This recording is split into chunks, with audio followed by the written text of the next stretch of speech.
Yaorana et Maeva sur ITFM dans votre émission Tahiti Vibes. Alors je le dis souvent que ce qui est indissociable de la Polynésie, c'est le chant, mais un peu toutes les formes de chant. Et aujourd'hui, on a le plaisir d'accueillir une artiste qui monte, qui va faire parler d'elle de plus en plus. Et pour nous parler de sa nouvelle chanson, on a le plaisir d'accueillir Méhari. Yaorana, ma belle, ça va bien? Yaorana, ça va très bien, merci. Alors écoute, on est heureux de t'accueillir sur le plateau de ITFM. Alors il y a une petite tradition dans cette émission. On demande à nos invités de raconter en quelques minutes leur parcours pour justement permettre parfois d'aider ceux qui sont dans l'ombre et qui écoutent la radio et qui se disent ah ouais, moi j'ai ça comme projet, donc toi c'est de la musique, on va en parler longuement après. Qu'est-ce que tu retiens et qu'est-ce que tu aimerais partager de ton parcours justement qui t'amène ici aujourd'hui? Alors moi je suis une artiste complète, je suis auteure, compositeur, interprète, je suis également danseuse, oratrice et le petit message que j'aimerais passer à tous ceux qui sont dans l'ombre et qui hésitent encore de se dévoiler au grand public, c'est qu'il ne faut pas avoir honte. Je suis également passée en fait de l'ombre à la lumière malgré beaucoup de péripéties. Ce n'est pas facile. Beaucoup se retiennent parce qu'ils ont peur du regard des autres. Mais j'ai envie de te dire que si on ne se trouve pas face à ça, on ne peut pas non plus évoluer. Oui. Et je pense qu'il faut encourager la jeunesse justement à vouloir se dépasser et à montrer en fait tous les talents qu'il a. Tu as quel âge? Moi j'ai 27 ans. 27 ans.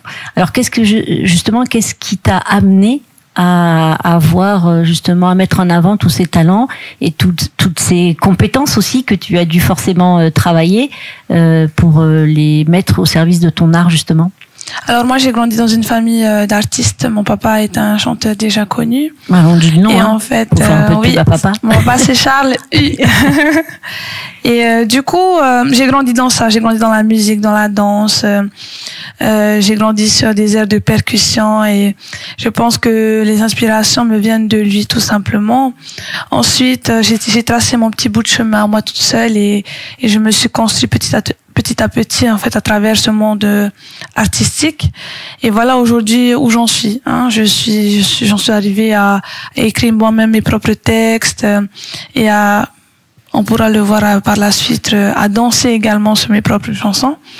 Donc oui, je dirais que je suis une artiste qui aussi veut partager un message avec sa population et qui veut justement faire revenir notre langue et pourquoi pas essayer de donner envie à la jeunesse de faire pareil.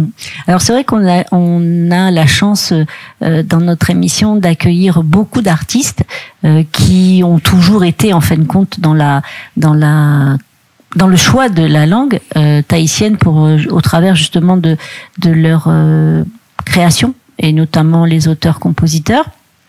Je trouve que globalement, ça prend de plus en plus et de mieux en mieux quand même dans les jeunes générations ce retour à la langue. C'est la perception que tu as ou pas forcément, ou tu trouves qu'on est encore très très loin du compte?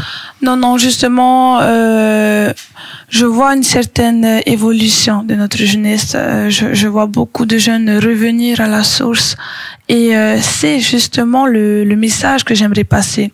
Depuis que ma chanson est sortie, j'ai vu beaucoup d'enfants, mais quand je te dis enfants, c'est des bébés, des fois ils ont 3-4 ans, rechanter ma chanson en intégralité. C'est vraiment quelque chose.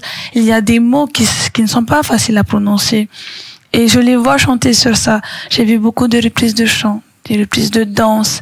Et j'apprécie énormément le fait qu'à travers ma chanson, je puisse faire passer un message et que je puisse justement rassembler en fait cette jeunesse à travers une seule et même cause qui est le retour à la culture, le retour à la langue. Et si ça peut aider la jeunesse à revenir et à se rapprocher de notre langue, pour moi c'est vraiment un plus. Alors ta chanson, elle s'appelle Naterai. Voilà. Et quel est le thème en fait pour ceux qui sont comme moi très profanes au niveau de la langue tahitienne? Ne t'inquiète pas parce que beaucoup m'ont également demandé la traduction. Ce texte n'est pas facile à comprendre. lors d'une première écoute. Il faut vraiment revoir encore et encore. Ici, j'ai choisi un champ lexical qui est quand même assez ancien, des mots qui ne sont pas faciles à comprendre même pour des locuteurs tahitiens.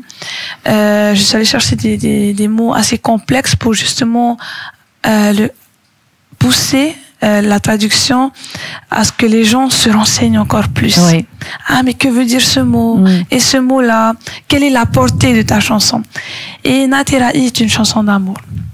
Natera'i parle des difficultés que l'on rencontre dans la vie et du fait que l'amour l'emporte toujours, malgré tout. Alors, quel est le retour que tu as, l'accueil que tu as? Parce que maintenant, il faut être présent sur les réseaux sociaux. La Polynésie n'échappe pas à ça. Quel est le retour que toi, tu as justement, on va dire, de tes fans, directement sur cette production?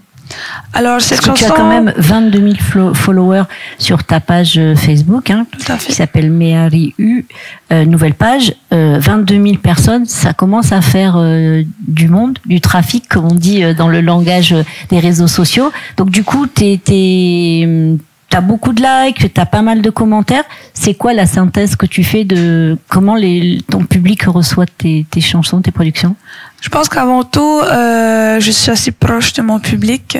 Je suis très active sur ma page. Je l'ai appelée nouvelle page parce que j'avais justement une ancienne page que l'on m'a piratée. Et du coup, j'essaie de récupérer mes followers, en fait. Et le retour que j'ai eu était assez impressionnant pour moi. À la sortie de cette chanson, je ne pensais pas qu'elle allait faire un buzz, en fait. Je ne pensais vraiment pas qu'elle allait cartonner. Et ça, je pense que c'est vraiment le mot adéquat, car du jour au lendemain, je me suis retrouvée avec des milliers de partages, des milliers de messages même dans ma boîte Messenger, de la part de beaucoup de fans qui m'envoyaient des témoignages en me disant que cette chanson les a beaucoup aidés.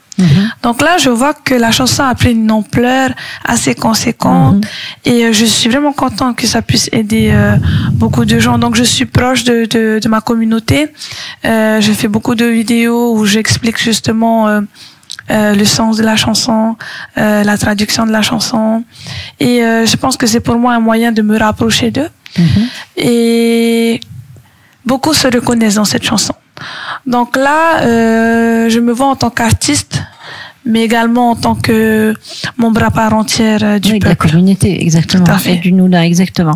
Alors, aujourd'hui, quand on est auteur, compositeur, du coup, on est forcément, on va dire, face au devenir de ce que l'on produit. Donc là, tu as fait une chanson.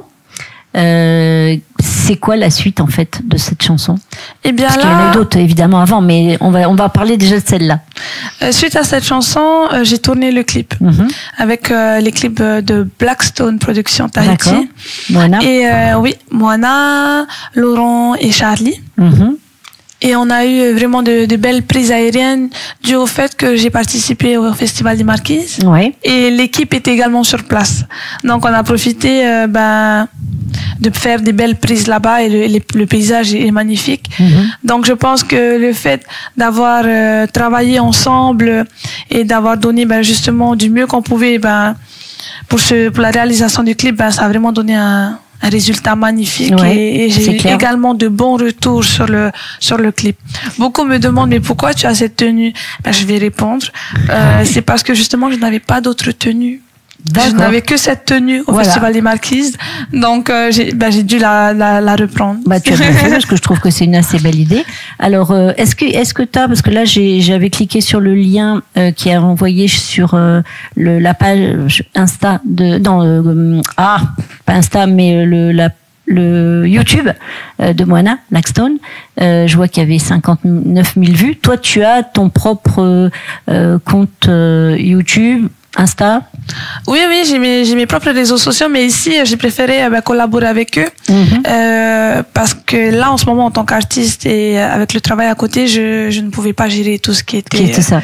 59 000 vues, ça donne un peu le tournis? Pas du tout, c'est vraiment un minimum. Car si tu tapes sur YouTube Natera'i, tu verras la version Blackstone qui a été normalement publiée par TNTV, plus les reprises que d'autres ont fait. Ouais. Il y a par exemple Mo's Vibes où ça dépasse les 500 000 vues. D'accord. À mon retour de Montréal, j'étais sur l'amitié. Le groupe Anna Passin qui était sur place et qui animait sur le bateau m'a proposé de chanter avec eux d'Interaï. Ouais. La vidéo a dépassé les 100 000 vues. D'accord. Donc, donc bon, ça, moi oui, je pensais il que ça faut essayer de, voilà, même. Donc on en est à combien de vues au total de Alors ce je pense clip? que si tu cumules vraiment toutes les vidéos qui ont été diffusées, je pense que ça doit dépasser le million de vues. D'accord. Sur, par exemple, sur TikTok, qui est un réseau très en vogue en ce moment, juste la chanson a été reprise plus de 600 fois pour des chorégraphies. Ensuite, d'autres ont fait des karaokés, d'autres ont fait des reprises. Là, l'impact a été énorme. Ouais. Vraiment. Alors du coup, on doit être super content de ce partage, etc. Quand le fait d'être repris, c'est pas frustrant du tout? Pas du tout. Non, de ce qui est pour mon cas, bien au contraire. Bien au contraire. Tu sais, je suis à la fois danseuse. Quand je vois des enfants et encore de tout âge, il y a même des personnes âgées qui reprennent à travers des danses, je me dis waouh. Parce que pour faire une chorégraphie, tu es obligé de comprendre le texte. Ouais. Et là, on voit vraiment la recherche. Oui, bien sûr. On voit la recherche et tu vois à travers eux que c'est vraiment de l'amour pur. Pareil pour les chants. Beaucoup le reprennent à leur manière. Il n'y a pas de souci. À mon avis, tant que le message passe, tout va bien. Donc on respecte le message. Oui, il n'y a pas de souci. Même beaucoup de personnes ont essayé de traduire à leur manière. Mais quel bonheur. Beaucoup disent c'est pas la bonne traduction, c'est pas non, laissez-les. Il faut laisser les gens. Il faut laisser les gens s'emparer. Oui, tout à fait. Création. Moi, je ne suis là que pour faire passer un message. La musique, c'est avant tout un partage. D'accord. Je ne les blâme pas. Ils veulent le traduire à leur manière, il n'y a pas de souci. J'ai ma traduction, ils ont leur traduction à eux, et ils ont fait un travail quand même sur la langue. C'est ça qu'il faut dire. C'est ça. Là, je ne peux que être heureuse de voir ce résultat-là. Alors, est-ce que il y a des scènes de prévues, des concerts, des participations? Oui, cette année, j'ai énormément de scènes. Donc, ma prochaine scène, c'est le week-end prochain. Pas celui-là, pardon, le 9 mars, où je fais l'intermède du Heiva Tauria. D'accord. Qui est encore pour moi le moyen de faire passer un message à notre jeunesse. Et je ne chanterai que des chants dans nos langues polynésiennes, bien sûr. Ensuite viendra la Fenua Live. Il y aura également la promo party qui reviendra. Elle a été reportée. J'ai des scènes aussi à Riatea dans les îles. J'ai beaucoup de scènes à venir. Mais je confirmerai ça sur ma page. C'est pour ça que j'invite tout le monde à me suivre sur ma page Facebook, Marie, une nouvelle page.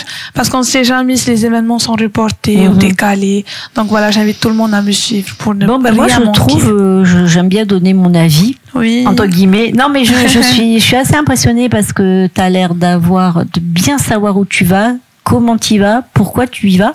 Et ça, je trouve ça fort parce que des fois, on est auteur, compositeur, on est vraiment dans le côté un peu, comment dire, créatif, mais tu vois, alors que toi, tu es forcément dans le côté créatif, mais tu as bien les deux pieds qui touchent le sol et tu sais bien où tu vas. Moi, je trouve que c'est bien. Non, mais ça permet de dire que voilà, le travail, la détermination, ça permet d'avancer et d'aller loin. Justement, c'est pour ça que j'aimerais que la jeunesse, aille dans le même sens.